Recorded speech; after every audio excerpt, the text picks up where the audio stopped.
Good morning, students. Today we will continue with chapter number 5, that is endocrine system. On the previous day, I had taught you about the meaning of the endocrine glands, the meaning of exocrine glands, heterocrine glands, etc. And then I have also given you the differences between the exocrine and the endocrine glands. We have discussed the pituitary gland, which is also called the master gland. What are the hormones coming out from the pituitary gland? Okay.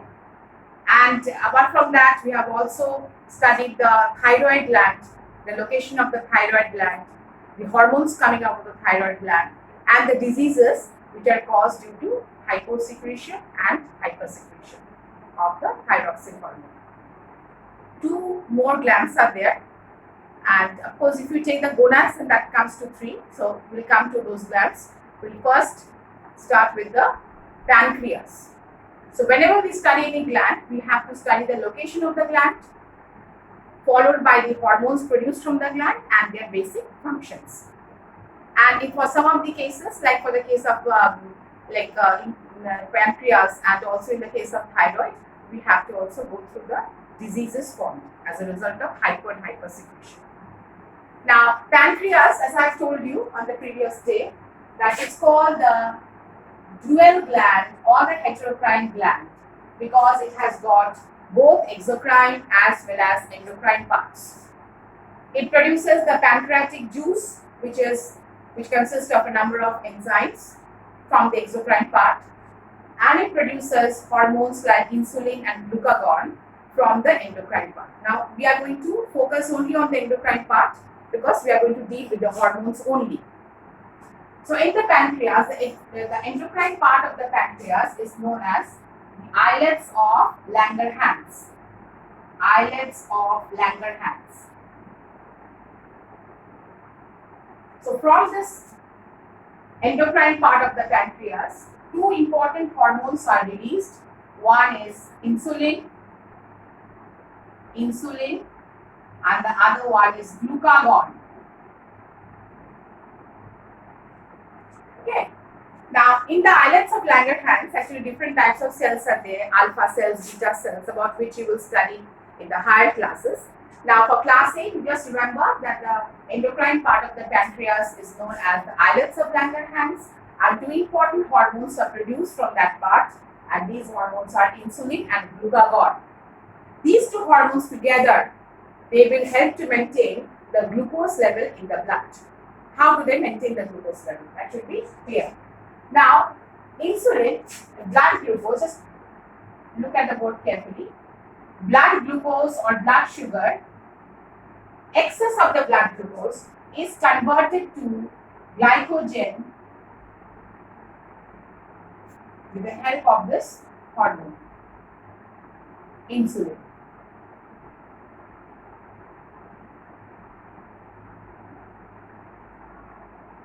So, excess blood glucose will be converted to glycogen and stored in the liver with the help of the hormone insulin. Now, when we do some strenuous work or when there is the requirement of a lot of energy in the body, then there should be a supply of glucose in the blood.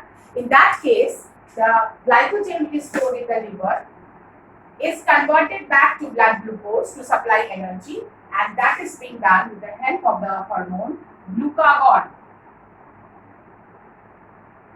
Okay, so you can see that these 2 hormones are antagonists, that means they are having opposite functions.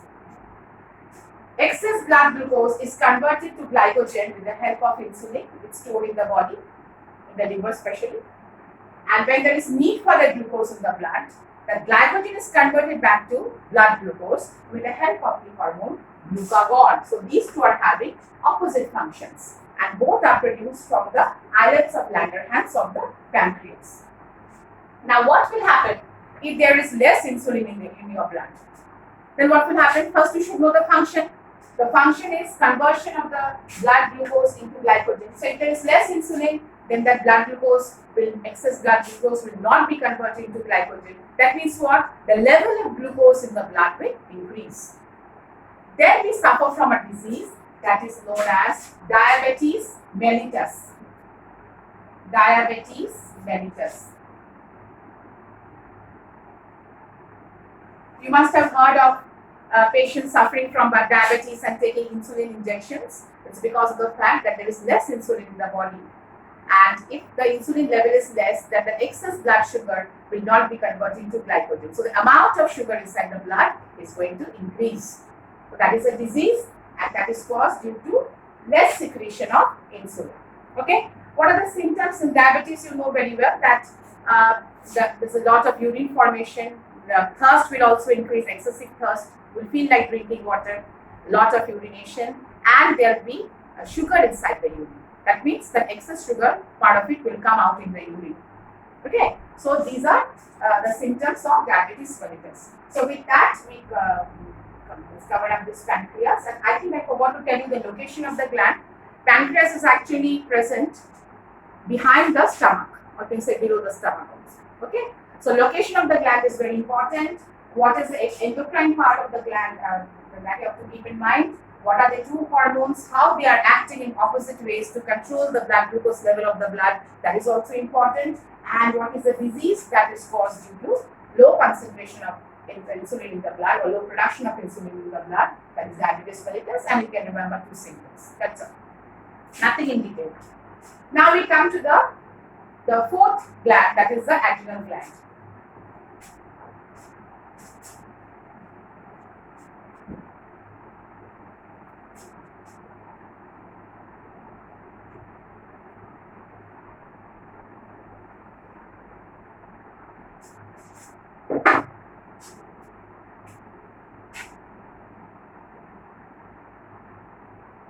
Adrenal gland. Location of the gland. Location of the adrenal glands. Now, supposing these are the kidneys. This is just perhaps the kidney. Just at the top of the kidneys, in the form of two cap-like structures, are the adrenal glands. So, they occupy just the top of the kidneys, and they are present as two cap-like structure at the top of the kidneys. These are the adrenal glands. So there are a pair of adrenal glands because there are a pair of kidneys in the body. So we also have a pair of adrenal glands just located at the top of the kidneys. Now, this adrenal gland, which is found at the top of the kidney, has got two parts like cortex and medulla. Okay. Cortex is the outer part of the adrenal gland and medulla is the inner part of the adrenal gland.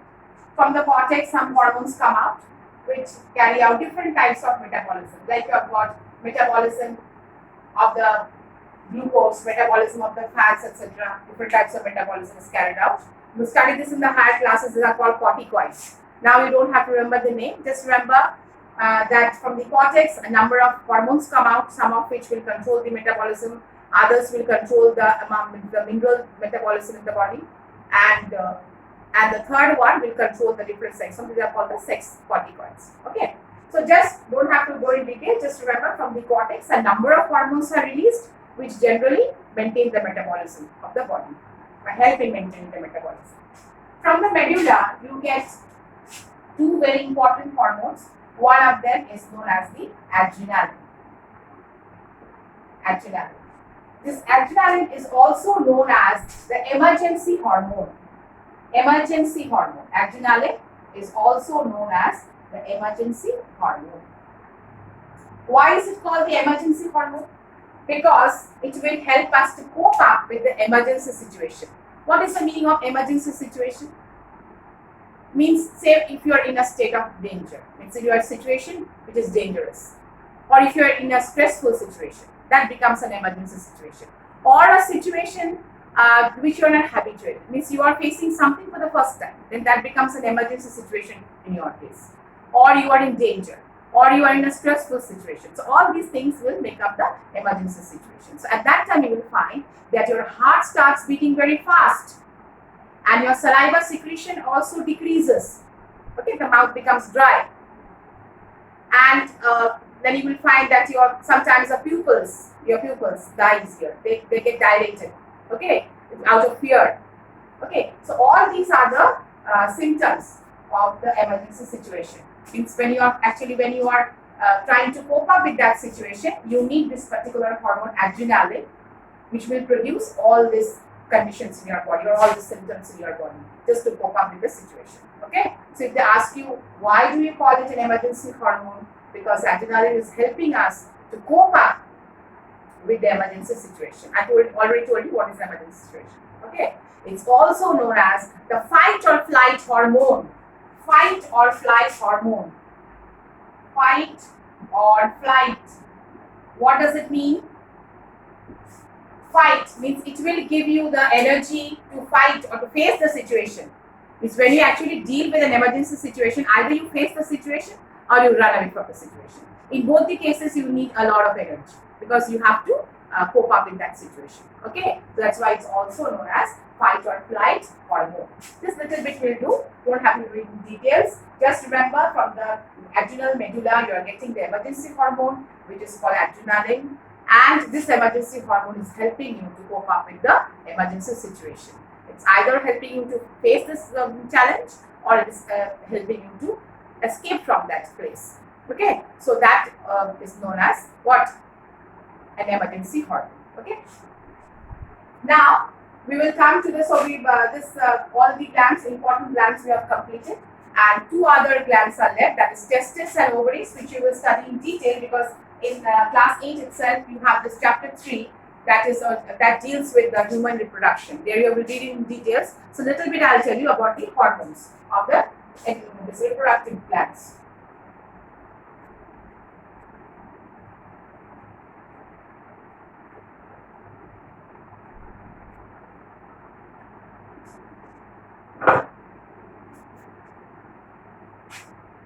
Testis found in the males. Main hormone is testosterone. So be very careful about the spellings.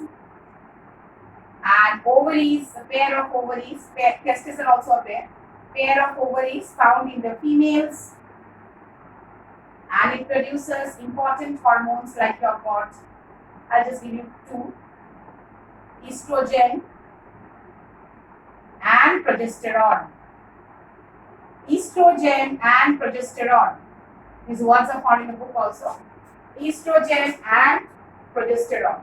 So there are two reproductive glands in your body, and there you will find from the testes important hormone, that is testosterone, is produced, and from the ovaries two important hormones, that is estrogen and progesterone, are produced. Now, this testosterone will control the secondary sexual characteristics in the males, and these two hormones will maintain the secondary sexual characteristics in the females. Okay. Now, what is meant by the secondary sexual characteristics? Those characteristics which develop at the puberty stage. Puberty stage, you understand, when you are neither a child, means you are just moving into adulthood. Before that stage is known as the puberty stage, when the sex organs develop properly and they start producing the hormones. Now, this particular hormone is coming out from the testis is testosterone, which is controlling the sexual characteristics, secondary sexual characteristics like the development of the beard, the development of the mustache. Okay, and then you have got a sort of hoarse voice in the case of the males. Okay. In the case of ovaries, these two important hormones which will maintain the secondary sexual characters in the females, like breast development, then high-pitched voice. Okay, then there is a particular pattern of fat deposition in the body. So all these are some of the characteristics which actually helps a person to actually get into womanhood, isn't it? So some of the changes which occur in the body during the puberty stage. Now, with that we complete all the glands. And now what is left? Acha. Like they have given you two terms. Like the endocrine part is over. Now you have to deal with certain terms like what is adolescence, that you should know. It's a period of transition from childhood to adulthood. That means at that time you are neither a child nor you are a complete adult. So you are just in between. That means it's a transition period where the sex organs are developing, hormones are being secreted, and you are gradually becoming an adult. But you are not completely an adult. So that stage, the transition phase, that is known as the adolescence phase. Now, physical changes that occurs during adolescence, that I have already told you, that in the case of the males, there will be a a deep voice. Then I told you about the beard and the mustache. Then height will also increase. Muscle development will take place. They'll become more strong, isn't it? In the case of the females, you will find that, as I told you before, breast development is one. Then high-pitched voice is another one. Then the particular distribution of fat, particular hair growth in certain parts of the body. So all these are some of the characteristics, the physical characteristics. Along with this physical characteristics, there will be some emotional changes. And I know you can relate with these changes because you people are also going through this phase, that is puberty phase. What are these changes? Since there is a lot of secretion of hormones at this stage, you will find that there is some behavioral changes. You will not feel like, listening to your elders. You will be more close to your friends. You will start believing them more.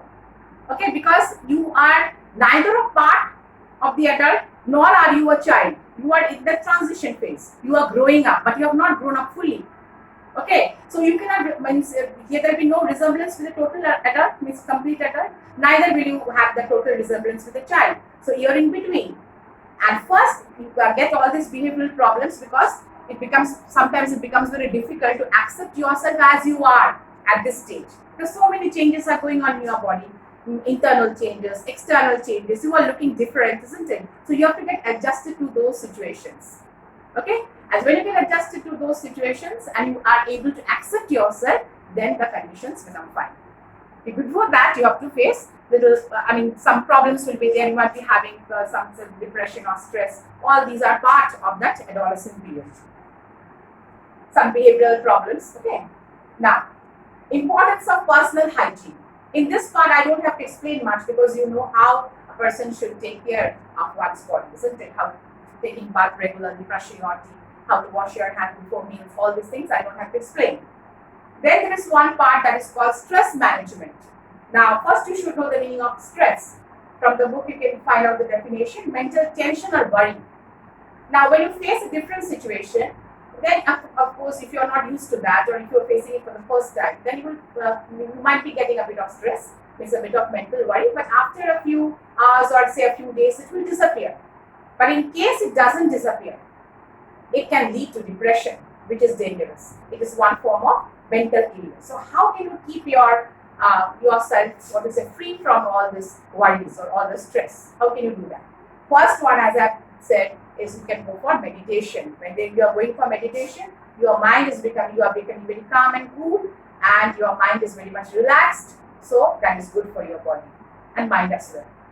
Yoga exercises are there. Apart from there, you can engage yourself in a sport or in a particular hobby. If you're interested in that, in a particular thing, you should get yourself engaged in that so that you don't feel the stress anymore. Okay? And another very important thing that one person should be doing is to be a multitasker. Now, a multitasker, a person who is able to do a number of jobs at the same time, say, or in one day. So you can see a person doing a number of jobs in one day and doing it successfully. How is the person doing it? Is the person a superhuman? No. The person knows how to plan the work. Okay, so that is very important.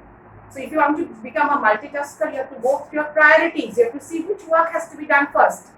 Okay, so that way if you do a planning also, then that will also help you to get rid of the stress. So with that, we complete the lesson. Some question answers are there. I will give that in the form of a PDF, so you can get those question answers. Okay, so thank you.